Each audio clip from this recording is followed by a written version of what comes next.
And we've described you in the first 5 minutes of this episode, but you're not sure what it's going to take to be successful, I would hedge my bets that you've got what it takes to step out and say, okay, I'm ready to go again. Do you have a fear of success?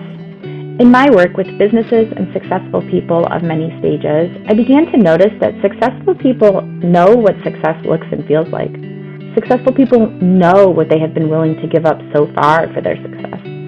Yet they have a fear of doing it again because they know even if they consider themselves risk takers, the work that will have to go into a potential new journey to reach their level of success and beyond again may be more than they are willing to handle at any moment.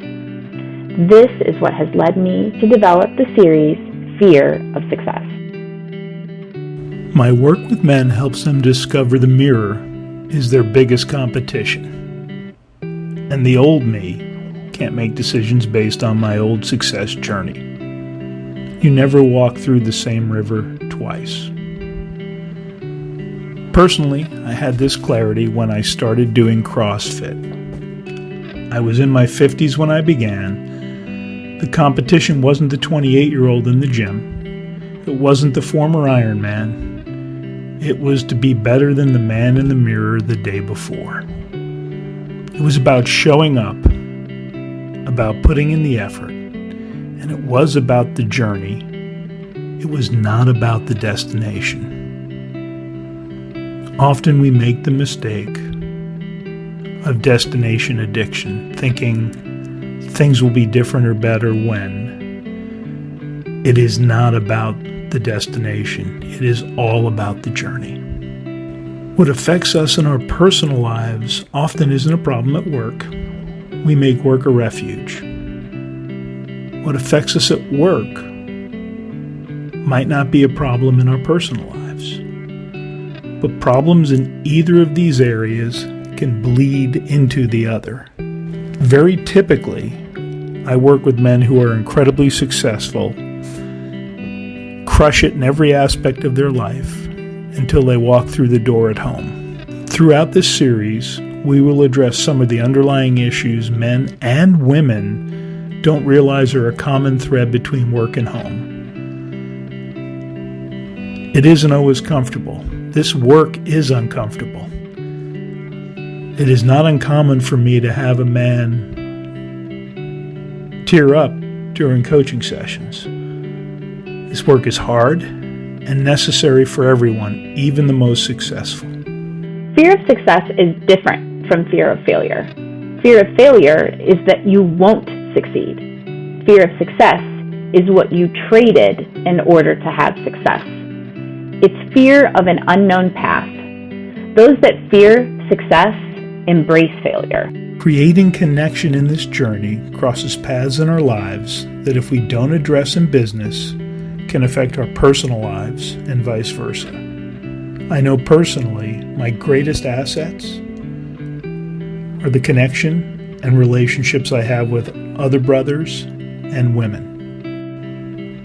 As coaches, we are on a journey of discovery just like our clients, and this series will hopefully help you down a path of discovery in your lives. I'm Dennis Collins, owner and founder of Man of Legacy, and co-founder of Mentoring Men, an online men's community. I'm Kat Fry, owner and founder of Oxygen Coaching Group. This 4-part series is broken into energy, business, fear, and a live session. Each session can be listened to in small pieces or all together. As coaches, we look forward to hearing how this series helps you along your success path. Welcome to the Fear of Success series.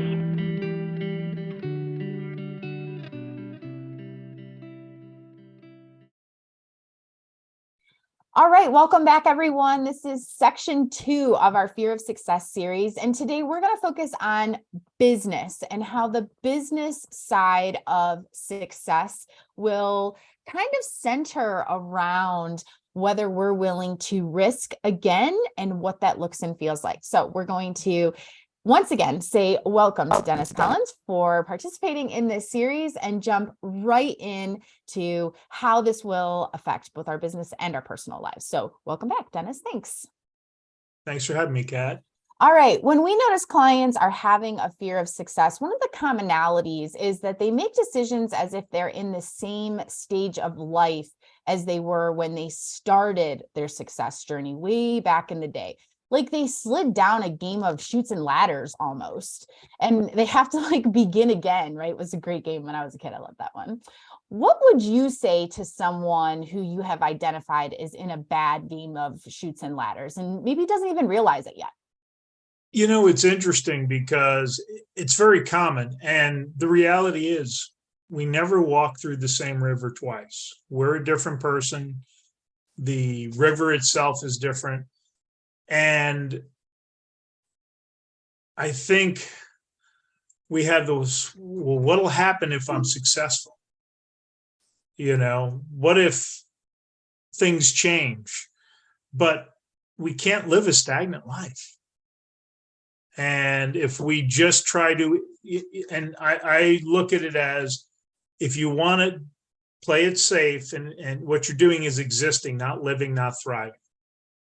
And living and thriving looks like doing, striving, taking risk, because that's where all the fun stuff comes from, you know. And didn't you have fun the first time? Well, you know, it's funny because I think that there's a lot of us who look back and maybe they didn't have fun the first time. You know, Might have for been me, survival.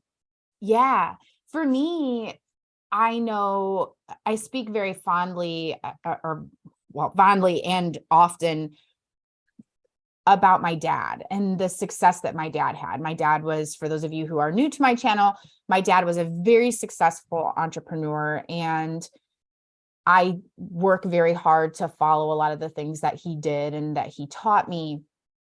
But success cost him marriages, time with his children, uh, money. You know, there was a lot of things that maybe I don't even know it cost him. In my own life, cost me my marriage, cost me a lot of time with my kids. My kids are very fortunate and I have great relationships with them now, but success doesn't come free for anyone. No. So I think that when we look at what it takes to be successful, and then for a lot of people, what it takes to decide, do you want to embark on another journey of success? That might be one of the bigger hindrances that holds you back. I know what I gave up to get here. What will it cost me to go again? What will it cost you to not go again? Now, again, you've got the wisdom from the first time, the lessons learned, and if you're feeling called for another venture or adventure, because that's what it is, what does it cost you to not try? How long have you been an entrepreneur, Kat? When was your first business? How old were you? I was 19. I was married with a baby, a mortgage, and a tax ID number. Okay. Yeah. Is I anything? I think that that's really probably the most relevant thing. I think we explain it as a pendulum, and it can be described in a lot of different ways in business and even in your personal life. But an object in motion stays in motion unless acted on by another force. For those of us who have seen success, and I think that's probably where you were going before I cut you off. Yeah, I've been doing this since I was 19. Even when I was working for someone else for periods of time, I still ran that portfolio like it was my own business. And I don't know a whole lot of people who have owned their own business that even if they sell it for a crap ton of money, or they go and decide, okay, we're going to close it, or maybe the pandemic shut their business down because it no longer functioned in the current environment, right? They still have got this like tiny side hustle. They're still looking to consult. they still have got this little tiny, almost like a sand module in an oyster, and they're still looking to make it, because it's that constant motion of what am I going to do next. I think what we're talking about here in this series is how big of a swing are you going to put in that pendulum to? And what is it? I think it's, Dennis, to me, it's a mindset. And who are you going to put yourself around that's willing to encourage you? I coached a client yesterday who this series is literally fantastic for, of course.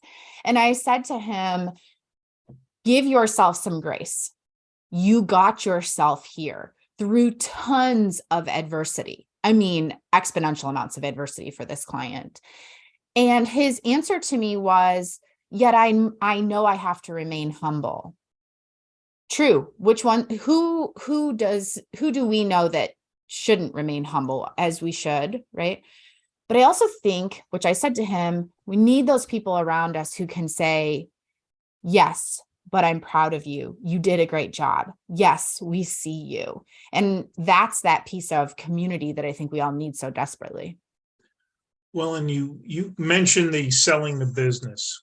If you look at and did a study of everyone who sold the business for 7 or 8 figures or more, the ones that I'm free, I'm done, they enjoy that doing nothing for 3 to 6 months, and then they become miserable. And then they're like, I need my next thing. There is a company in town here, and the guy sold the business, and it must have had a 2-year non-compete, because all of a sudden he's got a new business being built. It's being built out. It's the same business he was doing before, but it's a slightly different name. And I'm like, okay, he couldn't sit around. That's human nature. You're right. We've got to be in motion. And the reality is, I had a client the beginning of the week. He's in this looking to go to do something different. The business provides, it's no longer challenging. And we talk because he's looking as an either or. And it's and.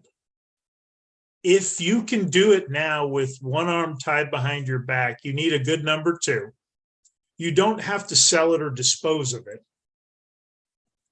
while you look at a new division or you look at your next thing, because he has people that are relying on the other company too. A lot of people who are not business owners don't understand how important it is to a business owner that is providing livelihood for a team.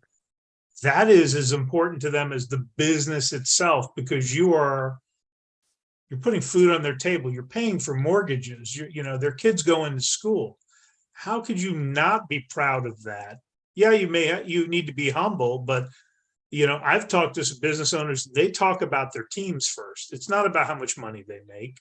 It's about what great people work for them. And I think we need to. It's not an either or. A lot of times it's and.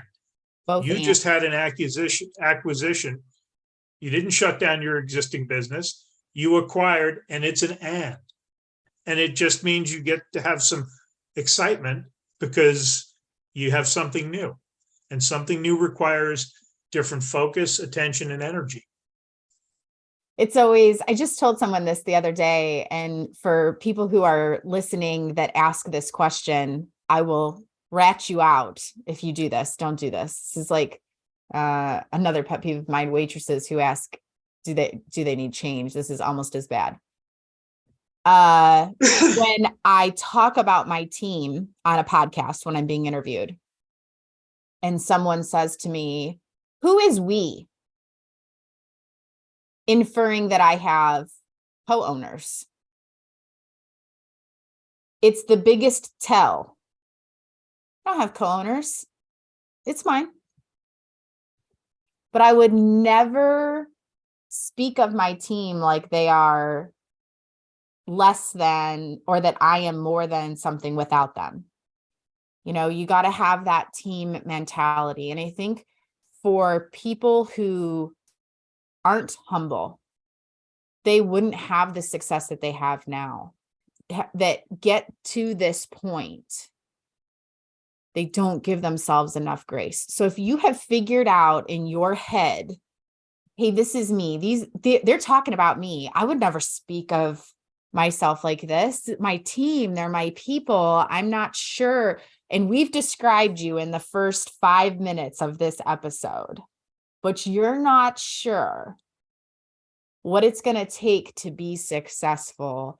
I would hedge my bets that you've got what it takes to step out and say, okay, I'm ready to go. Maybe with the help of a coach, not even an advertisement for you and I, but it's the head trash that's holding you back, because that is the recipe for success on a second level.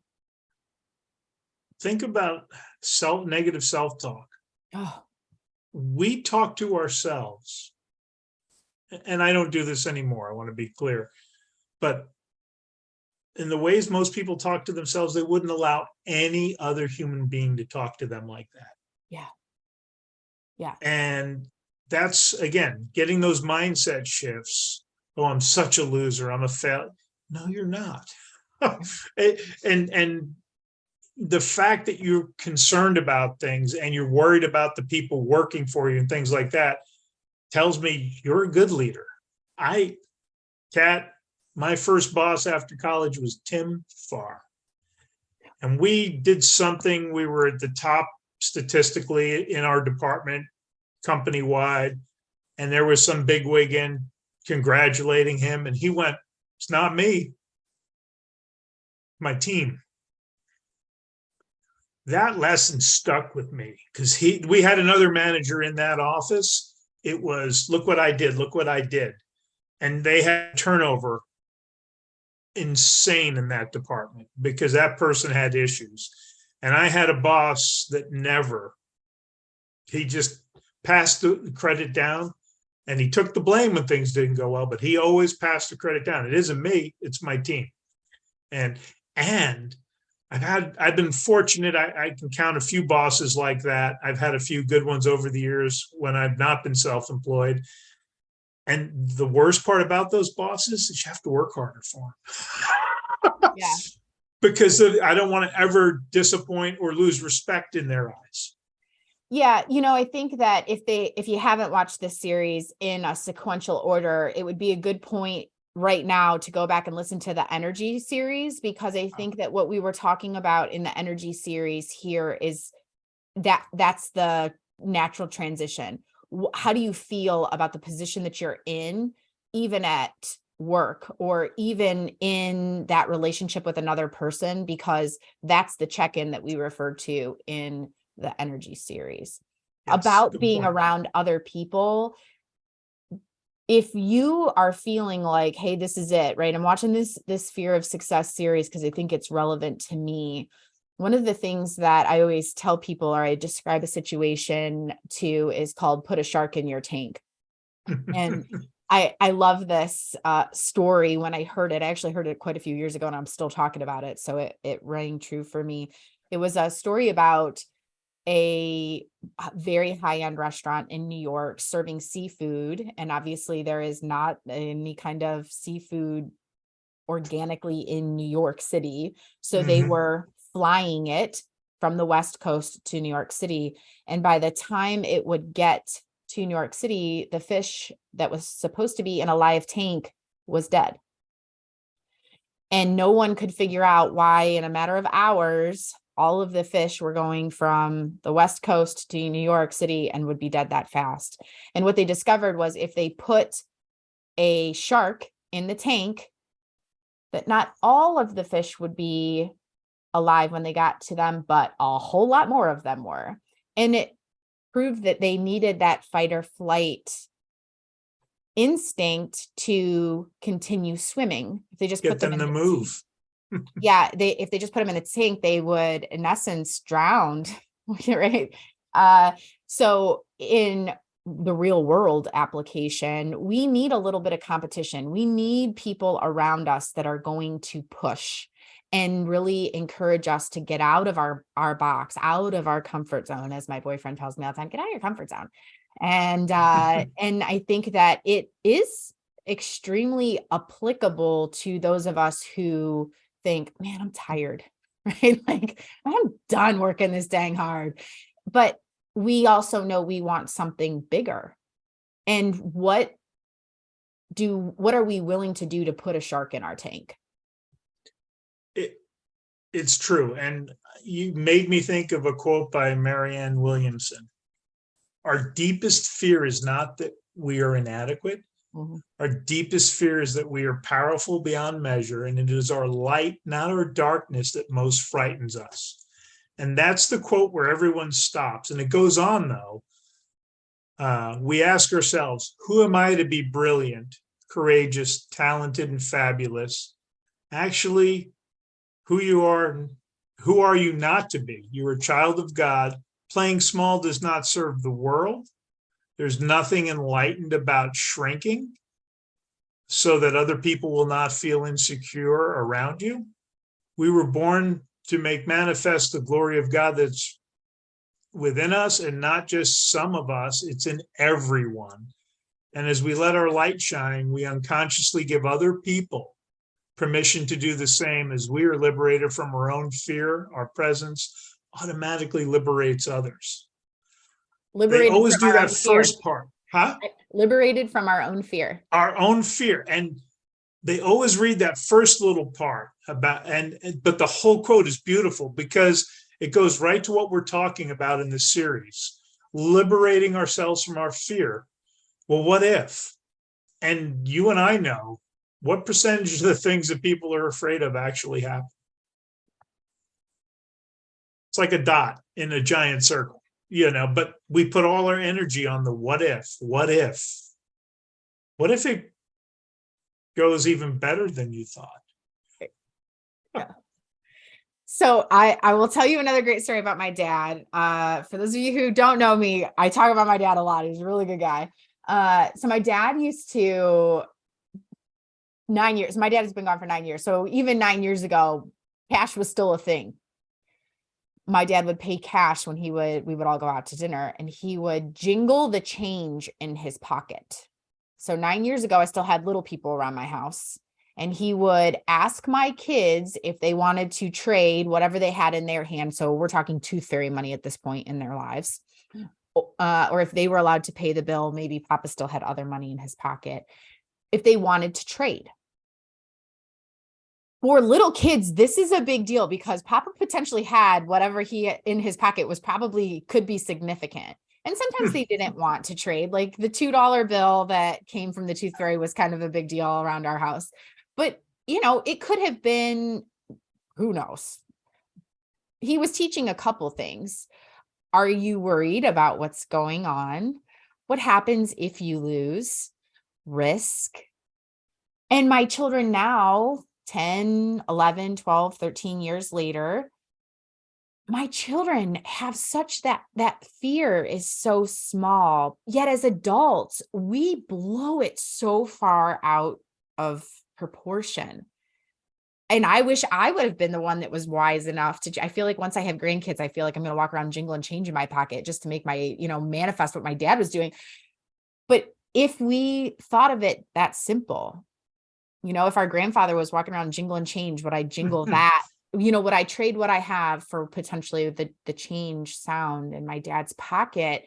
It's hard to talk yourself out of that. I see this with people that are looking at changing jobs. Mm. I talked with a man this week, and I have been blessed with being downsized a handful of times. A couple of companies went out of business. When I was building my previous career, I chose jobs that helped me on the next step on building my career. Sometimes that meant taking a job that maybe the company had a little bit of some challenges, but it was what I needed next. And I've come to learn from a lot of observations, 60% of the people end up doing just as good in the next job. Fully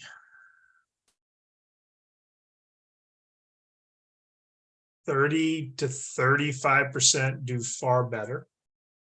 but they're afraid. Most people are afraid to let go of what they have in their hand to reach out and take the bundle of money or the opportunity.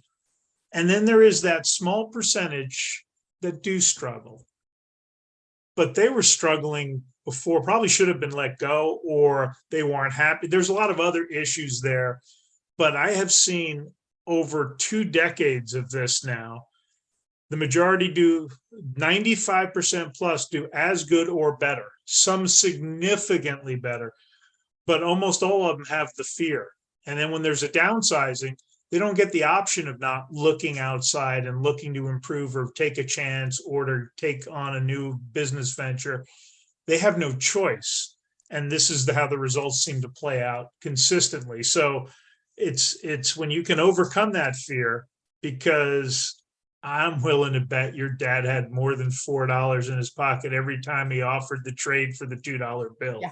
Yeah, absolutely. Absolutely. Every time those kids won, every time they were Papa's like little champions. It's funny. The pandemic, I think, did that for a lot of people. And we Yes. saw this not just in people who lost their jobs, but companies who didn't want to go virtual. So I worked for Verizon for quite a few years selling Zoom as technology. That companies were like, oh, that won't ever go anywhere. Never. How's that working for y'all now? Okay. But now no one wanted to embrace it. Then all of a sudden, stubborn, by the way, it's most of the people watching this series, stubborn entrepreneurs who did not think that Zoom was ever going to do anything good for their company, ever, never, ever. How's that working for y'all? Boom. It made us let go of the shore and see what was on the other side, right? I think that we're intrinsically ingrained in what has worked. We've got this belief wheel, again, on our YouTube channel, if you really want to go digging, that if we don't break the belief, get a different result, it's just going to continue that crazy momentum. And, the funny thing is, I've heard you talk about some pretty controversial things on your YouTube channel. One of them we're going to talk about here in just a second, but that's that belief wheel. This is what I believe. And until I see something different, I'm never going to get a different result. What do we expect? We have gone through that as a society, in your business, in your personal lives. We know this, but until we get ourselves in a situation, predominantly by the people we surround ourselves with, whether it be your coach, the person that you're currently in a relationship with, how you allow your children to treat you, your friends, your drinking buddies, your girlfriends that you go to book club with, whatever that looks like for you, until you change the people that you're around, or all the people in those groups, it's really not going to get any better for you. No. And, I hadn't even thought about this as we've done all the prep. I'm a part-time entertainer. I'm retiring from that this year. You're really going to have to decode that, because there's a lot of places that could go for you, Dennis. So I'm a balloon artist. There we go. And I will send you a picture of some of my work that you can post up at this point right now. Yeah. Sounds good. And I worked at a restaurant for 11 years. You like your dad, I was a cash guy. Yeah. And when I went into full-time coaching, I finally realized, one, I don't want to talk to people on Friday night. Nobody wants to talk to me, on a Friday night about relationship problems. And I needed the Tuesday night. And I was like, I have clients who would like to talk on Tuesday night. I retired from the restaurant work, 11 years. I had this huge following, same restaurant. It was fun. That was actually a big risk. And I did that in the fall. And then the following spring, the world changed as we know it. We did a retreat, had a sold out retreat. And the following week, the world shut down. And that restaurant gig I had that I retired from and taking the risk, There was no restaurant gig. The entire entertainment industry got shut down for the type of stuff I do. I started I was not a Zoom guy. I started my weekly Saturday morning coffee and conversation group Zoom coaching call, coming up on 3 years now, next month.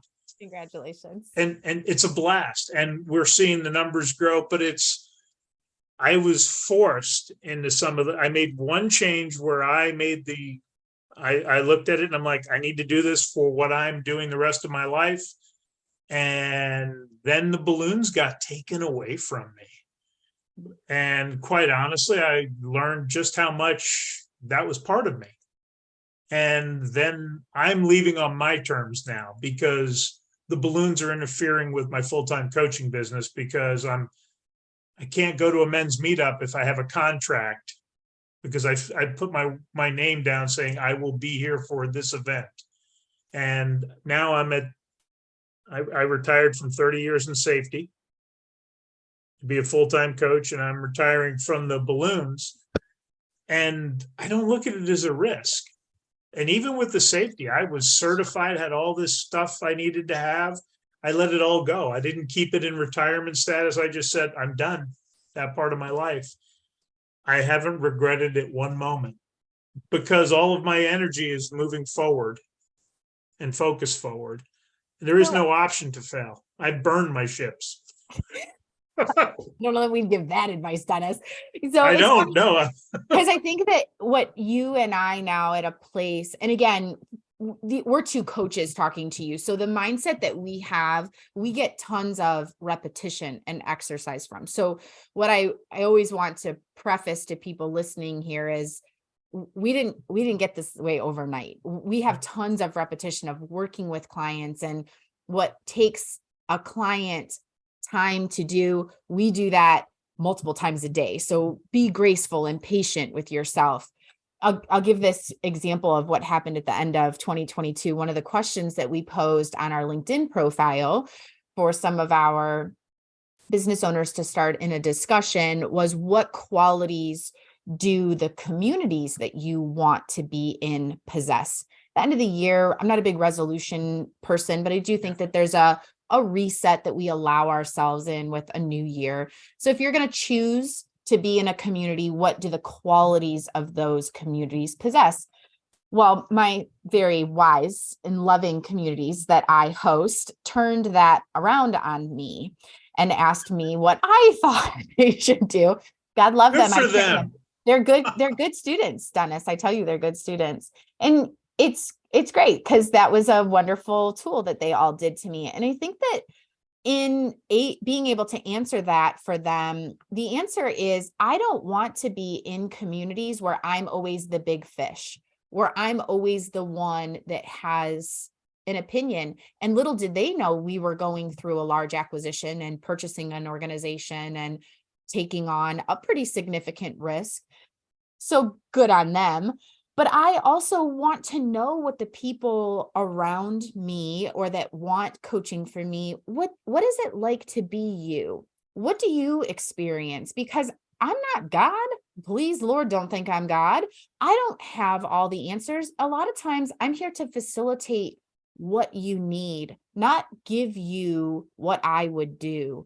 And there's a big difference when you run into or bump into coaches out there, because I think coaching is a buzzword right now, that want to tell you what to do. And neither you nor I are like that. So I will confidently say this is not what's going on here.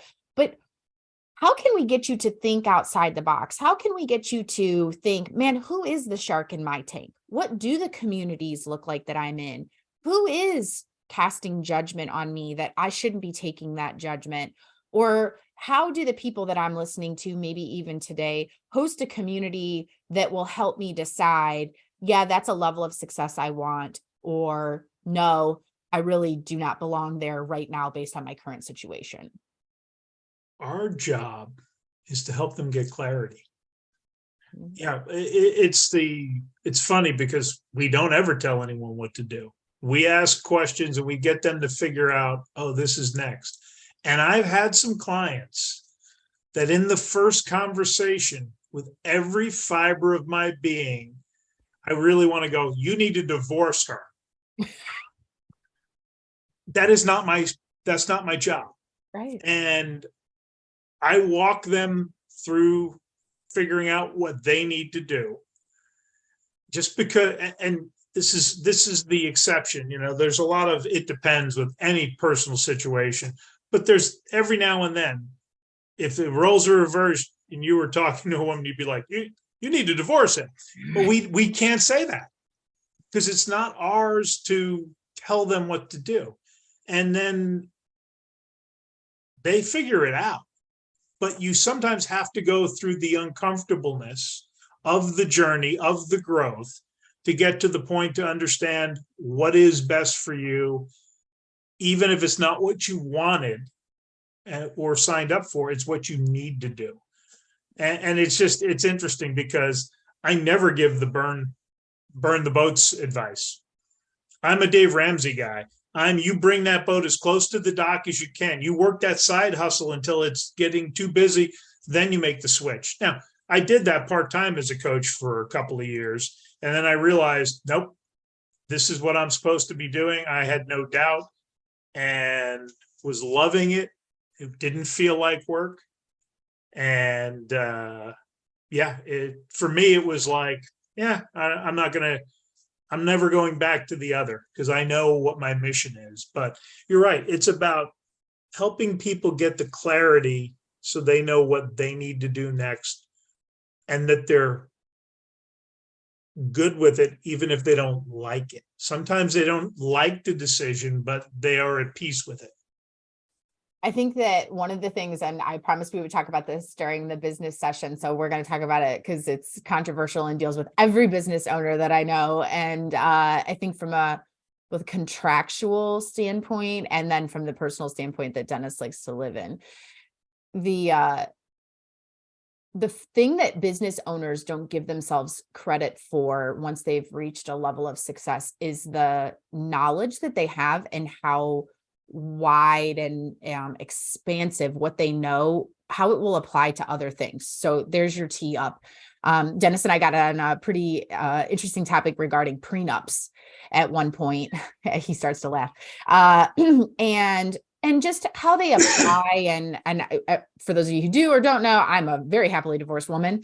And it's, while people think it's a very, oh my gosh, that hellish word, there's also this very contractual piece that when we started building the talk for today in regards to business, prenup is a contract. And by the way, extremely applicable for those of us who have very successful businesses. And it's not anything that we should all be shying away from. However, everybody goes, oh God, no, not that. And we're all extremely capable of writing them to the extent that they are comfortable and applicable.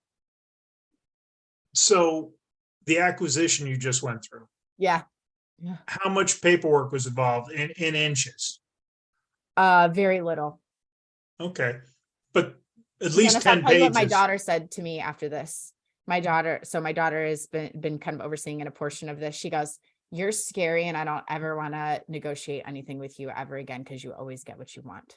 I said, okay, that's good. Don't you ever forget that.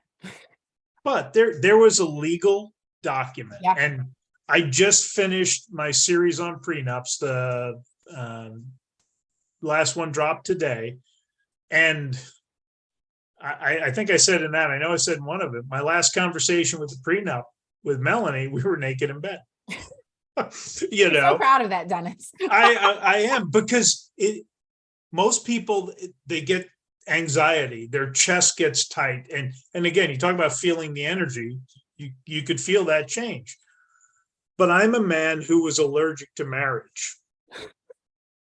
Oh, I'm deathly allergic to shellfish, and I was to marriage. And now I have found, because of everything I've been through, and all the negatives and all the pain and all the work I've done. Now I found somebody and I'm like, holy crap. I'm not allergic to marriage, but I'm also not willing to let a judge take what I've been building my whole life. And again, I have my coaching practice. I'm one of the founders of Mentoring Men. Nobody is going to get that just because I said I do. And people get really uncomfortable at the thought of prenups. And it is just a contract saying, if something goes wrong, this is how that will be unwound. It actually gives you some security because, we don't have to waste tens of thousands in legal fees. It's all spelled out. And again, you need an attorney to draw it up. But there's only 5 things that I'm going to address in mine, Yeah, it's interesting because I think that there's so many facets, and there's no like template that yours has to be in a certain way. But for people who are successful, if this is something that is a concern for you, you have so much contractual knowledge getting to the level of success that you're in. Apply it and do what works for you. When we were having this discussion off camera, we also have a succession plan. We all do. Dennis does, his significant other does. I do, because I have multiple children. My dad did. Most people do. So it's not just this one tiny thing. And I think if you have reached a level of success, what is directly applicable to this conversation is you have this amazing experience. We are our own combination of education, experience, and opinions. And they kind of make this triangle. If you try to take one of those legs of the triangle away, what happens? You're nothing but a straight line. Yeah. And so use them, and so that you feel comfortable enough and can elevate yourself to the next level of success. You don't have to take, if any one of these things is holding you back, which, by the way, we hear all the time that it is the reason why people hold back, which is why we're addressing them. Reach out and let some of us help you, or get yourself in a group of people who are comfortable having the conversations with you to move on, because great success is out there. And it's not comfortable to talk about that. Well, why you're creating that belief? And when we did the last video, I asked her, how long ago was it I first brought it up? She's like a year. So once I realized 2 years into the relationship, this is something special, and I was becoming less allergic, I was like, hey, just so you know, if it ever goes here, hey, you've been desensitized. You've been desensitized, Dennis. Yes. Yeah. But I still remember. And quite honestly, I'm like, I can't afford to lose half my retirement at it's about to be 58. And I'm not willing to, but I have somebody I love. And it is a way to address this issue so that it's clear and there's no miscommunication. You both have clarity. And it is, and for anyone who's thinking, oh my gosh, it means you're preparing for the marriage to fail, or you don't think it's going to survive. No, it's so you both have clarity. And I will say this too, because this is, I'm not really sure why, Dennis. I'm hoping you're not manifesting anything weird in my life, but I've had 2 women bring this topic up to me, which I think is also more rare, that the topic come from the female perspective recently. And it's becoming less rare. I think that for the generations that are in the workforce currently, it's becoming more common. And if that gives you some kind of solace, great. But for women who have reached a level of success, it's okay if you want it too. Again, it's not some like boilerplate template that you have to do. Do what works for you. And I'm pretty sure in the video, especially since I was doing it with Melanie, I'm like, it goes both ways. Yeah. If you are a female business owner, why would you, if all the blood, sweat, and tears you put into building this beautiful business, let some judge give half of it to anyone? To Melanie's credit too, I loved in your last video when she said, I have a son, right? That's that feminine energy coming wide open. Yeah. I didn't watch our first set of videos. Make sure you'll kind of try to watch these in some sequence. Melanie's comment, she has a child. And for those of you with that strong feminine protection piece for your children, another great topic. Kudos to your other half. She slayed it with that one. So yeah. But again, there's things in there. It's not one side. See, that's the other thing is Hollywood makes it this one-sided dramatic thing. It's like, no, because you have to have a give and take in there for it to be legally binding. And I want to make sure she's taken care of. Yeah. But yeah, I have some things I want my son to get.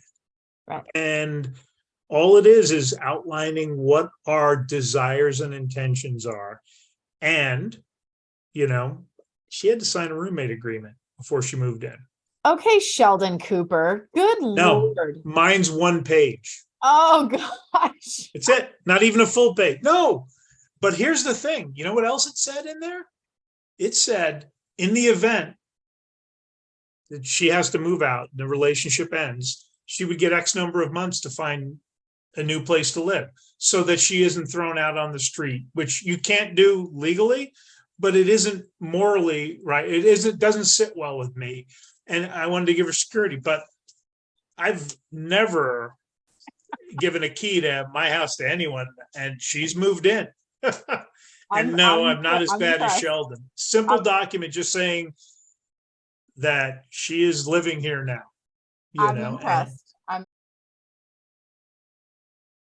All right, enough of prenup conversation. What challenge do we want to put forth for everyone to do now? That's a good question. I think that based on the conversation we've had today, let's do a question for the comments. Okay. Let's say, if you're comfortable, you can put it in the comments, head to hand, tell us in the comments of the video, what do you need next? Think about what you've got going on, the conversations that we've had today. And what if I asked you face to face, would you tell me you need next? We've got some great communities participating, Dennis's community, the Oxygen community. So if you drop it in the comments, you never know, you might get what you're asking for. So go ahead and pop it in the comments and we'll see what we can add value to. And you 100% don't get anything you don't ask for. And we've seen it in our communities where somebody's like, oh, I'm looking for this, or I need that. And literally people are like, I sent you a PM. And next thing you know, the ball is rolling. Yeah. Don't you love that? It's kind of my fill up my love cup as a coach when we see that kind of networking and connection happen. I also think that this is a little bit of the business side of fear of success. Do I have a fear of speaking it into existence? And almost, do I have the ability to manifest this? So don't have to think too crazy, but do tell us, what do you think you need next? Love it. All right. So we should see dozens upon dozens or hundreds of comments down below. Well, you know what, Dennis, I'm telling you, I'm willing to jump on and comment back to all of them. And I'm sure you will too. So I'm looking forward to it. Absolutely. All right. All right. So for those of you who have listened in and feel like this business series has really kind of like rung your bell, and this is kind of what you've got going on, whether that be for what's happening next or you're currently in your success journey, tell us, Dennis, how they can reach out to you and chat with you more, or they need prenup advice. Prenup advice, see your attorney. Yes. Who specializes in it. So I'm at Man of Legacy on YouTube, and my email address is denniscollins@manoflegacy.org if you want to reach out. Okay, fantastic. And then you can reach the Oxygen team at Oxygen Coaching on YouTube or info@oxygencoachinggroup.com. And for those of you who are following this series, on April 20th at 2 p.m. Eastern time, Dennis and I will be live on YouTube to answer any of your questions about the Fear of Success series and chat a little bit further about any of the loose ends that we have left dangling that you want to know about. So You can follow the channels. We will be talking on our next session about fear itself and how that is impacting all of the things about our lives. Feel free to comment in the comment section about how you felt about today's video, and we will see you guys on the next series. Have a great day, everybody. Thanks for joining us, folks.